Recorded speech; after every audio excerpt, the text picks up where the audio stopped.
Space Dust, coast to coast. Hey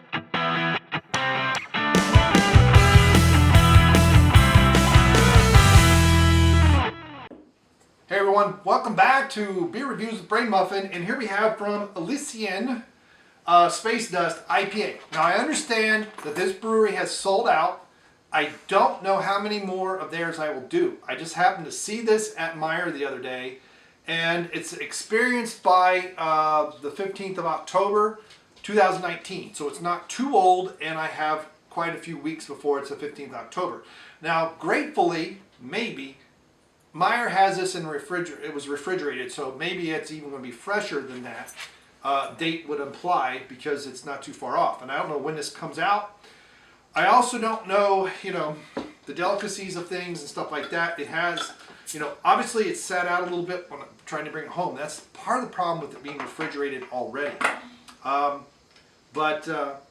Ooh, it is nice. I didn't realize this was a high grab beer. And I have had it before. So this is, was it 8.2? I'll look in a minute. I'm disturbing the yeast, but that's okay.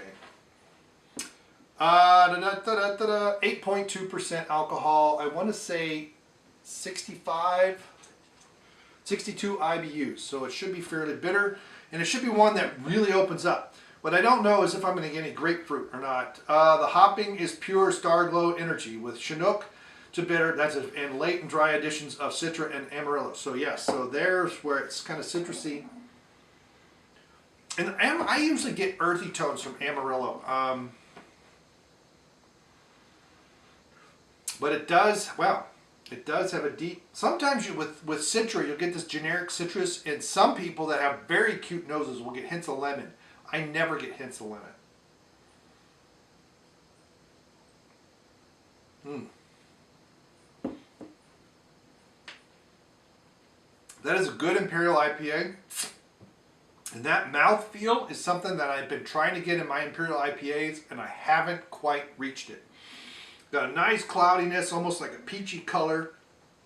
And there's almost like a peachy juiciness about it. It's like biting into a hop cone. Very nice. Very hoppy, very in your face.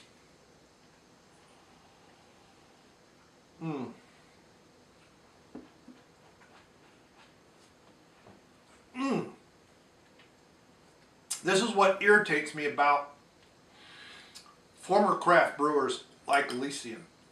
They sell out to the big boys. I understand. Look, from a business standpoint, it makes a lot of sense sometimes. They get deeper pockets. Their employees get better benefits than they can afford. And I just checked in accidentally. 4 1/4, that's fine. I get it. I absolutely get it. But from a craft beer standpoint, you're no longer craft beer. And what I have seen every single time, especially if you sell out to AB, what used to be just Anheuser-Busch, but now AB InBev. I saw this with Red Hook back in the 90s. And it took a while, but over time, the beer got worse and the sales dropped off. And that's going to happen. And I'm sorry, Founders, Elysian, I mean, this is already happening to, what's the other one in Chicago? Oh, shoot. But they have the Geese, Honkers Ale and all, that's 312. Goose Island, God bless. I will not buy any of their beers anymore. And I know I'm just a one-man protest, but that's fine. But every single time, the same thing happens. The beer gets worse, the beer starts to deteriorate, and then all of a sudden, they just get sucked into whatever, and it's just being contracted, brewed somewhere. And everybody's gone. The brewery's gone. Everybody's laid off, and that's especially when they completely sell out. But so I got this because I didn't know, and it's been a while, that Elysian sold out, and it's on a downhill spiral. So downward spiral. So I might do a few more there as they pop up at Meijer, just to kind of, because I've only reviewed one of their beers. I've had a few. I've had a few sent to me in cans. But it just saddens me that happens. And from, like I said, from a business standpoint, I get it. But from a moral standpoint, the long term, even the business side doesn't matter, because they get rid of everybody and they shut down the brewery. That's what happens every single time. It's just now because craft beer is a bit noticed now as opposed to the 90s, it just happens slower, but the same thing happens. And I'm sorry, it'll happen with Elysian, it'll happen with Founders, it'll happen with Goose Island, already in many ways has. Everybody I know that used to work for Goose Island has left because of the sell.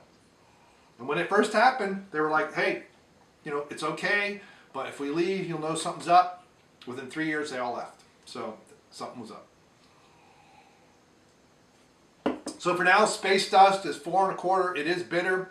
Now, as this gets warmer, this is a beer that will change over time.